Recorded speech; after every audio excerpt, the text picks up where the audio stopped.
आप सबका हमारे YouTube चैनल प्योर भक्ति वाइब्स पर स्वागत है।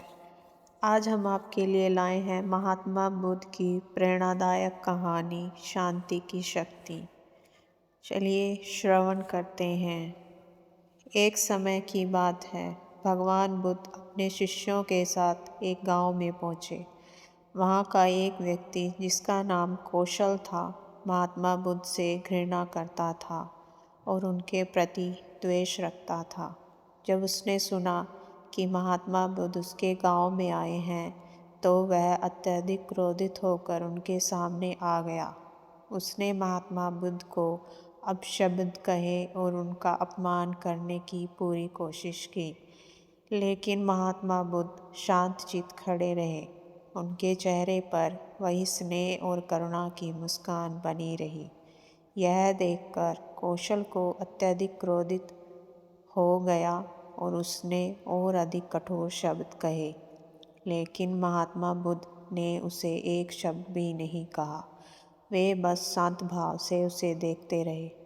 जब कौशल थक कर चुप हो गया तो महात्मा बुद्ध मुस्कुराए और प्रेम पूर्वक बोले, हे कौशल, यदि कोई व्यक्ति किसी को उपहार देता है और वह उसे स्वीकार नहीं करे तो वह उपहार किसके पास रह जाता है? कौशल ने बिना सोचे समझे उत्तर दिया, स्वाभाविक है, उपहार देने वाले के पास ही रह जाता है। महात्मा बुद्ध ने मुस्कुराते हुए कहा, ठीक उसी प्रकार यदि कोई व्यक्ति मुझे अपशब्द कहता है लेकिन मैं उसे स्वीकार नहीं करता तो वह अपशब्द भी उसी के पास रह जाते हैं। मैं क्रोध, द्वेष और अपमान को स्वीकार नहीं करता, इसलिए वे मुझ तक नहीं पहुँचते।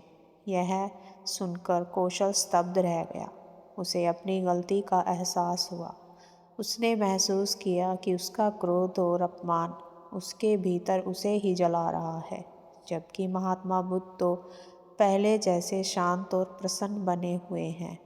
उसके मन का सारा अहंकार और द्वेष समाप्त हो गया। वह महात्मा बुद्ध के चरणों में गिर पड़ा और क्षमा मांगते हुए बोला, हे प्रभु, मैं आज तक अज्ञान में था। कृपया मुझे अपने शिष्य के रूप में स्वीकार करें और मेरा मार्गदर्शन करें। मुझे सही मार्ग दिखाएं। महात्मा बुद्ध ने प्रेम पूर्वक उसका हाथ पकड़ा और कहा, सच्चा परिवर्तन बाहर से नहीं, भीतर से आता है।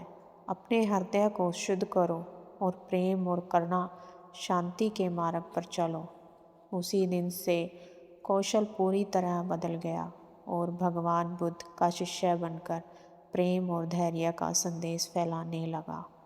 आज की इस कहानी का उपदेश यह है कि क्रोध और अपमान को स्वीकार न करके हमें अपने मन में शांति बनाए रखनी चाहिए।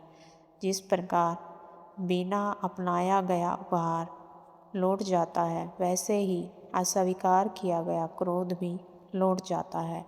यदि हम प्रेम, धैर्य और करुणा का अभ्यास करें तो सबसे कठोर हृदय में भी परिवर्तन लाया जा सकता है। आज की वीडियो में इतना ही। आपको हमारा वीडियो कैसा लगा कमेंट सेक्शन में ज़रूर बताएं। जय श्री कृष्ण।